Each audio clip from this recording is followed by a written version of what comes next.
Hello everyone and welcome to episode 3 of Project No Secrets.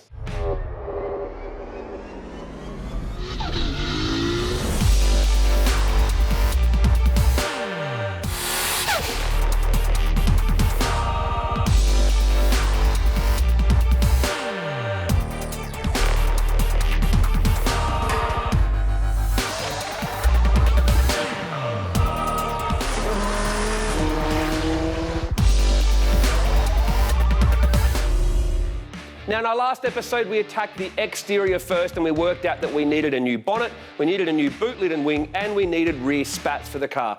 We're tracking all of those down now and should have them pretty soon. In this episode we're going to take a look at the interior. I will say this before we start, it's a total mess. So I'm not really sure how much we're going to keep. So we're going to start stripping out the interior, work out what needs to be fixed up and get the fabrication work for that done, and then we're going to tackle the engine bay and work out how bad the damage is there as well. Let's go.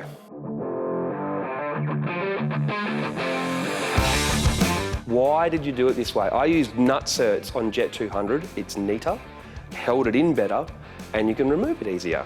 And also we didn't do an ugly, disgusting seal on the outside. This is gross. Whoever did this, seriously, don't ever be allowed to do a window again.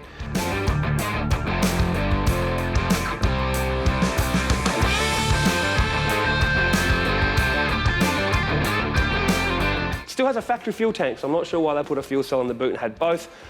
This is a gaffer tape firewall. Do you know why they call it a firewall?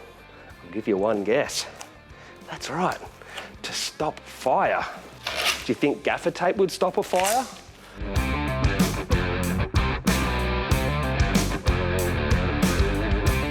And this is what happens when you don't use genuine Nissan seals and done well. It's just junk, falls apart.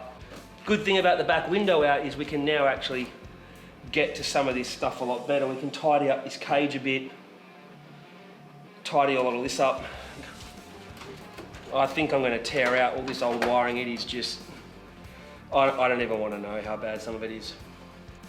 It's just almost painful to do, not just like physically from being a contortionist that's 6'2" inside a roll cage like this, but just some of the work here is shocking. So, yep, let's strip the wiring all out. It's all coming out, it's all junk. All right, now that I know I'm gonna strip it, it's gonna make life a lot easier. I'm literally gonna get some cutters and just cut the wiring loom to this side, the wiring loom to this side in the back. That way it's like separated front to back, and just start pulling it all out.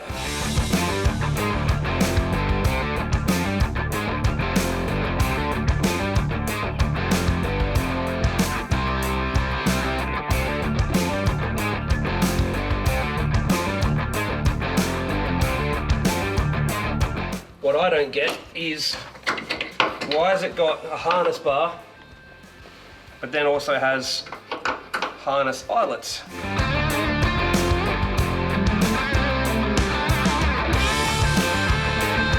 You can see where they haven't got to the backside of some of the welds or got in there very well. Might have been kind of done, you know, out of the car, then some of it in here. All the back corners up in here are pretty rough. There's a lot of splatter, hasn't been cleaned up. I don't know whether that's the welder said, hey, you've got to tidy it up or what, but like, I really want to probably grind a lot of this back and tidy it up before it gets painted, because it's not very nice.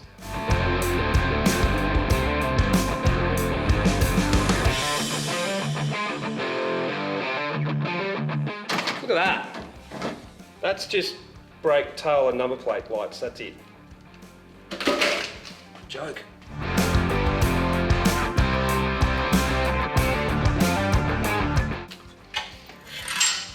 Now, I may end up reusing that. It's a really good, strong battery tray. I might not. See what happens. They had a fuel cell in it at one stage, and what I don't get is, if you put a fuel cell in, wouldn't you take the factory fuel tank out to reduce complexity and save weight and create some room, etc.? But no, couldn't be bothered.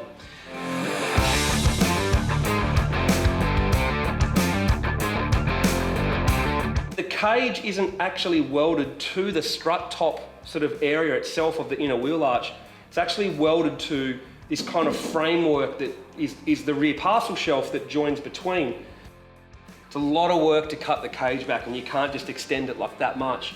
So what I might have to do is maybe take the top parcel shelf section out, re-put a new one in that's just flat so it becomes an actual firewall into the boot. We've got the factory panel to go in front there, but I'll probably change it to carbon because it's too heavy. But I definitely want to sort of reinforce and stitch weld all of this section to make it stronger, because it's, yeah, definitely not the right way to do it. I would have rather them have joined it to the wheel arches back in here, to be honest, but oh well, I'll make it work. All right, so that's the back half of the wiring that I want to do, all torn out and the car emptied out. Now it's time for the front half of the interior. Before I touch anything though, it's already got a seat rail and pedal box in it, and I want to see whether or not that fits a seat that I like. So it's a seat out of my R33 GTR, Velo race seat, which I really like. So I'm going to test that fit in the driver's side, make sure that I fit with that cage the way that I want to and that I'm comfy, because if I don't, well, I'm in big trouble.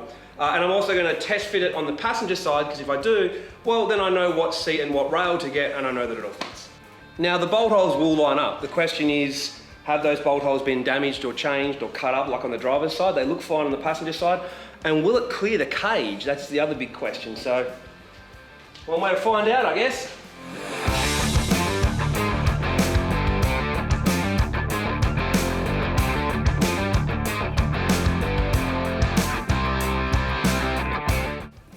Well, it physically fits. It's not the most comfortable passenger seat ever, but they'll get over it when they do that.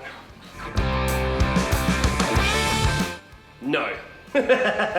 Seat rail is that wide, seat is that wide. That was through the floor to hold a seat on. Fair enough, you can stick a stud through like that. It's just a bolt welded to a plate, that's fine. You went to all the trouble to weld these nuts to this, so now you've only got M6 holes in the floor holding your whole seat in. Why didn't you weld this entire bracket to the floor? If you welded this bracket to the floor, it would be strong and hold your seat in when you crash. That's just lazy race car engineering.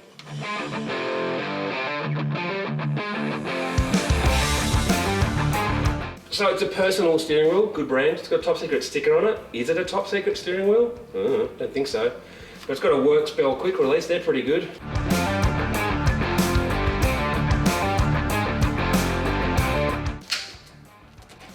What a mess this was. Can you imagine trying to work all this out? What all these plugs do? The more we dig with this car, the more I just... So when I first looked at the Isolator, it had all just electrical tape all over it to stop wires from touching each other. This boost controller, which it has two of, is just held in with double-sided tape. No brackets, no screws, just a hole with double-sided tape, so you know I can just bend it and pull it out like that. See? They literally just got a bit of alloy, cut a hole, bent it in, and just double-sided tape to it. All these different switches didn't really match up very well. I was going to salvage some plugs and stuff, but man, this car is just, yeah. It's all going in the bin. Turbo timer, look at that. Wow. This is the G meter. This is the lateral G sensors for the full drive system. That, so I won't throw that out.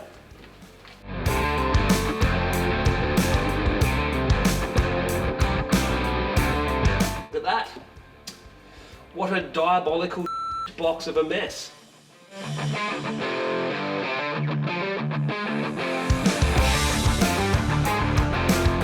This car has a pedal box in it, and the whole point of a pedal box is you can adjust master cylinder sizes, you can adjust brake balance, brake bias, like you can really set your brakes up how you want. Now factory have a booster just to make it really easy to drive. Now I've got a pedal box in my 200, it hasn't got a booster. So, just not really sure why this car has a booster, to be honest.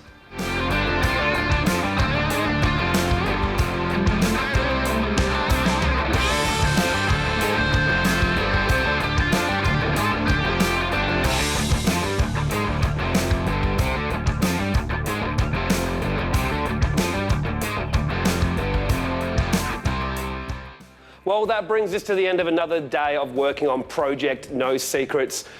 We stripped out all of the wiring, all of the bracketry, everything from the interior in the boot to basically assess where we're at. And what I've come up with is that the cage is going to need some modifications, both from a safety perspective, as it doesn't join to the actual strut tops in the rear or join them together. I'm also going to have to make some repairs to it just cosmetically. It's pretty ugly in a few spots. There's a lot of holes in the car. I've got to work out which ones need to be welded up, which ones we're going to keep. The seat rail needs to be remade and modified, as well as where it mounts to the body, because it was very, very, very dangerous. Got to work out what's going on with that pedal box. There's a hole in the floor. They used gaffer tape to basically try and seal up into the cabin, so I've got to do some modifications under the car, seal off where they've cut out for the pedal box. What else do we have to do? Probably make a whole new firewall between the cabin and the boot, because, well, a gaffer tape firewall doesn't work very well. But to give you an idea of where I'm trying to go with the interior is think along the lines of Porsche GT3 RS. I want a race car / street car interior. So I want bucket seats, I want a half cage as a minimum, probably keep the full cage, but carpeted with the sort of bare essentials. So you can drive on the street if you want to, but really it's more about being practical and safe on the track. So if you kind of use a Porsche GT3 RS as kind of the inspiration for the feel I'm going to go for with the interior of this car, and probably even the entire build, it's probably the easiest way to look at it. So next we're going to tackle the engine bay and work out what we need to do there. Then we're going to have to tackle underneath the car, and then I think once we've done that, then we'll really know where we're at. We can put a better plan of attack together and start getting a dummy engine in and getting fabrication done and getting the actual physical work done. So this is kind of the boring, hard, annoying part, which is tearing it all down and assessing all the damage, but it won't be long till we get the fun part. So make sure you subscribe, press the bell, all that stuff that we have to say to you so that you can keep an eye on episodes. Hopefully we can bring them to you every Friday as we continue our Project No Secrets.